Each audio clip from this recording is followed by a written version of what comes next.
Fidel Castro ಗೊತ್ತಲ್ಲ, Cuba ಎಂಬ ಪುಟ್ಟ ದೇಶದಲ್ಲಿದ್ದ ಅಮೆರಿಕದ ಸಾಮಂತ ರಾಜನನ್ನು ಕೇವಲ ತನ್ನ ಅಪಾರ ಆತ್ಮವಿಶ್ವಾಸದ ಮೂಲಕ ಹೊರಕಟ್ಟಿದ ಕ್ರಾಂತಿಕಾರಿ.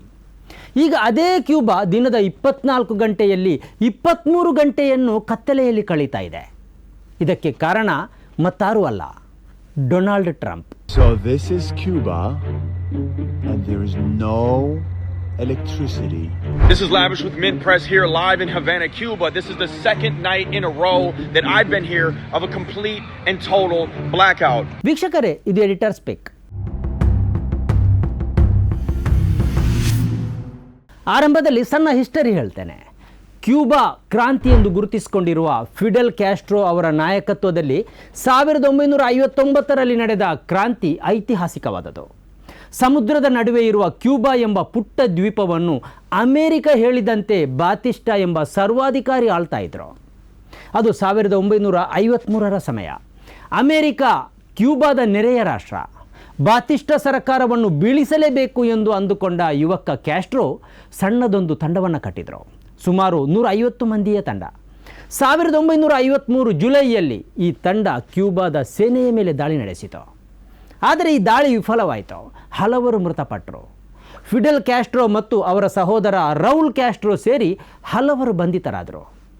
1955ರಲ್ಲಿ ಬಾತಿಸ್ಟಾ ಸರ್ಕಾರ ಇವರಿಗೆ ಕ್ಷಮಾದಾನ ನೀಡಿತು. ಇವರು ಮೆಕ್ಸಿಕೋಕ್ಕೆ ಹೋದರು.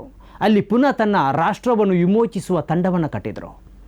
1956 ನವೆಂಬರ್ನಲ್ಲಿ ಗ್ರಾನ್ಮಾ ಎಂಬ ಹಡಗಿನಲ್ಲಿ ಫಿಡೆಲ್ ಕ್ಯಾಸ್ಟ್ರೋ, ರೌಲ್ ಕ್ಯಾಸ್ಟ್ರೋ, ಚೆಗುವೇರಾ ಸಹಿತ 82 ಮಂದಿ ಕ್ಯೂಬಾಕ್ಕೆ ಬಂದರು. ಬಾತಿಸ್ಟಾ ಸೇನೆಯ ದಾಳಿಯಲ್ಲಿ ಹಲವರು ಮೃತಪಟ್ಟರು. ಸುಮಾರು 20 ಮಂದಿ ಬದುಕಿ ಉಳಿದರು. ಇವರು ಪರ್ವತಗಳಲ್ಲಿ ಹೋಗಿ ತಪ್ಪಿಸಿಕೊಂಡರು. ಅಲ್ಲಿಂದ ಗೆರಿಲ್ಲಾ ಯುದ್ಧ ಆರಂಭಿಸಿದರು. ಚೆಗುವೇರಾ ಅವರು ಗೆರಿಲ್ಲಾ ಯುದ್ಧದಲ್ಲಿ ಪ್ರಮುಖ ಪಾತ್ರ ವಹಿಸಿದರು. ಬಾತಿಸ್ಟಾ ಸರ್ಕಾರದ ಭ್ರಷ್ಟಾಚಾರದ ವಿರುದ್ಧ ಮತ್ತು ಅಮೆರಿಕದ ದಮನ ಕಾರ್ಯಕ್ರಮಗಳ ವಿರುದ್ಧ ಕ್ಯೂಬಾದಲ್ಲಿ ಪ್ರತಿಭಟನೆ ಉಂಟಾಯಿತು. 1958 ಡಿಸೆಂಬರ್ನಲ್ಲಿ ಚೆಗುವೇರಾ ನೇತೃತ್ವದ ಬಂಡಾಯಗಾರರು ದೊಡ್ಡ ವಿಜಯ ಸಾಧಿಸಿದರು.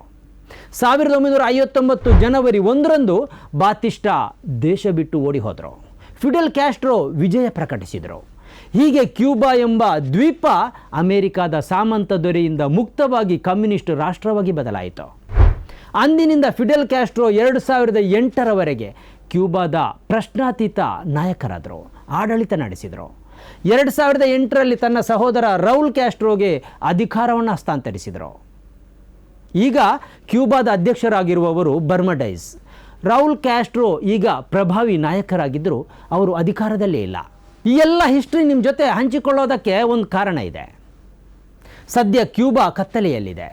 ಅಲ್ಲಿಯ ಕಮ್ಯುನಿಸ್ಟ್ ಸರ್ಕಾರವನ್ನು ಬದಲಾಯಿಸುವ ಉದ್ದೇಶದೊಂದಿಗೆ ಟ್ರಂಪ್ ಆರ್ಥಿಕ ನಿರ್ಬಂಧವನ್ನು ಹೇರಿದ್ದಾರೆ. ಅಮೆರಿಕ 1960ರಿಂದಲೂ ಕ್ಯೂಬಾದ ಮೇಲೆ ದಿಗ್ಬಂಧನವನ್ನು ಹೇರ್ತಾನೆ ಬಂದಿದೆ. ಟ್ರಂಪ್ ಅಧಿಕಾರಕ್ಕೆ ಬಂದ ಬಳಿಕ ಇದು ಬಲವಾಗಿದೆ. ಕ್ಯೂಬಾಕ್ಕೆ ಯಾವುದೇ ನೆರವಿನ ಹಡಗುಗಳು ಬರದಂತೆ ಅಮೆರಿಕದ ಹಡಗುಗಳು ತಡೀತಾ ಇವೆ. ವೆನೆಜುವೆಲಾದಿಂದ ಈವರೆಗೆ ಕ್ಯೂಬಾ ರಿಯಾಯಿತಿ ದರದಲ್ಲಿ ಇಂಧನವನ್ನು ಪಡೀತಾ ಇತ್ತು. ಇದೀಗ ತೈಲ ಸಾಗಾಟ ನಡೀತಾ ಇಲ್ಲ. ಕ್ಯೂಬಾ ತನ್ನ ಆಹಾರದ 70% ಭಾಗವನ್ನು ಆಮದು ಮಾಡಿಕೊಳ್ತಾ ಇದೆ. ಅಮೆರಿಕದ ನಿರ್ಬಂಧದಿಂದಾಗಿ ಆಹಾರದ ಬೆಲೆ ಈಗ ಗಗನಕ್ಕೇರಿದೆ. ಕ್ಯೂಬಾದ ವಿದ್ಯುತ್ ಉತ್ಪಾದನೆಯ 90% ಇಂಧನವನ್ನೇ ಅವಲಂಬಿಸಿದೆ. ಆದರೆ ಅಮೆರಿಕದ ತೈಲ ನಿರ್ಬಂಧದಿಂದಾಗಿ ಕ್ಯೂಬಾ ಇನ್ನಿಲ್ಲದ ಸಂಕಟ ಎದುರಿಸ್ತಾ ಇದೆ. ಆಸ್ಪತ್ರೆಯಲ್ಲಿ ಸರ್ಜರಿ ಮಾಡೋದಕ್ಕೆ ವಿದ್ಯುತ್ ಅಭಾವ ಇದೆ. ಮಾರ್ಚ್ 16ರಂದು 28 ಗಂಟೆಗಳ ಕಾಲ ನಿರಂತರ ಇಡೀ ಕ್ಯೂಬಾವೇ ಕತ್ತಲೆಯಲ್ಲಿ ಮುಳುಗಿತು. ಮಾರ್ಚ್ 22ರಂದು ಮತ್ತೊಮ್ಮೆ ದೇಶವ್ಯಾಪಿ ಬ್ಲ್ಯಾಕ್ಔಟ್ ಘೋಷಿಸಲಾಯಿತು. ಇದು ಮಾರ್ಚಿನಲ್ಲಿ 3ನೇ ಬಾರಿ ನಡೆದಿದೆ. ವಿದ್ಯುತ್ ಸರಬರಾಜು ಇಲ್ಲದೇ ಇರೋದರಿಂದ ನೀರಿನ ಸರಬರಾಜು ನಿಂತಿದೆ. ದೈನಂದಿನ ಬದುಕು ಮೂರಾಬಟ್ಟೆಯಾಗಿದೆ. ಆರೋಗ್ಯ ಸಮಸ್ಯೆಗಳು ಬಿಗಡಾಯಿಸಿವೆ. ಆಸ್ಪತ್ರೆಗಳು ಚಟುವಟಿಕೆ ನಡೆಸದಂತಹ ಸ್ಥಿತಿ ಇದೆ.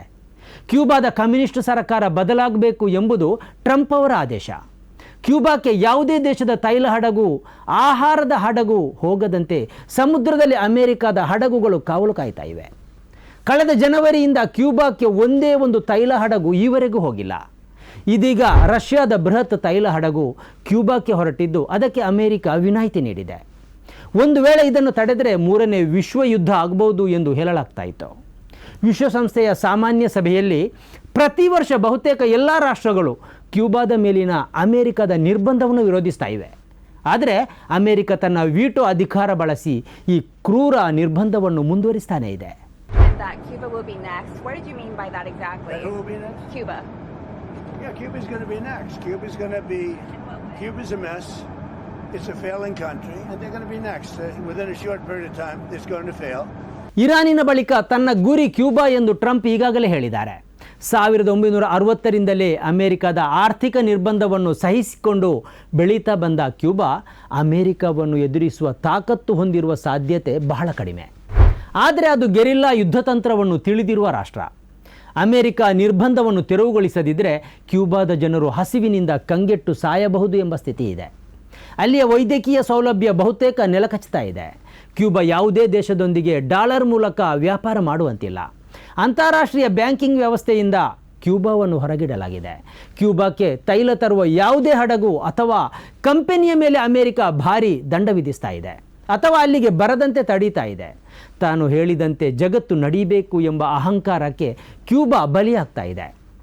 ಅಮೆರಿಕವನ್ನು ದಿಟ್ಟವಾಗಿ ಎದುರಿಸಿ ನಿಲ್ಲಲು ಈಗ ಕ್ಯೂಬಾದಲ್ಲಿ ಫಿಡೆಲ್ ಕ್ಯಾಸ್ಟ್ರೋ ಇಲ್ಲ, ಚೆಗುವೇರಾ ಇಲ್ಲ. ಇರಾನ್ ಯುದ್ಧದಲ್ಲಿ ಅಮೆರಿಕ ಏನಾದರೂ ಮೇಲುಗೈ ಸಾಧಿಸಿದರೆ ಮುಂದಿನ ಬಲಿ ಕ್ಯೂಬಾ ಆಗುವ ಸಾಧ್ಯತೆಯೇ ಹೆಚ್ಚು.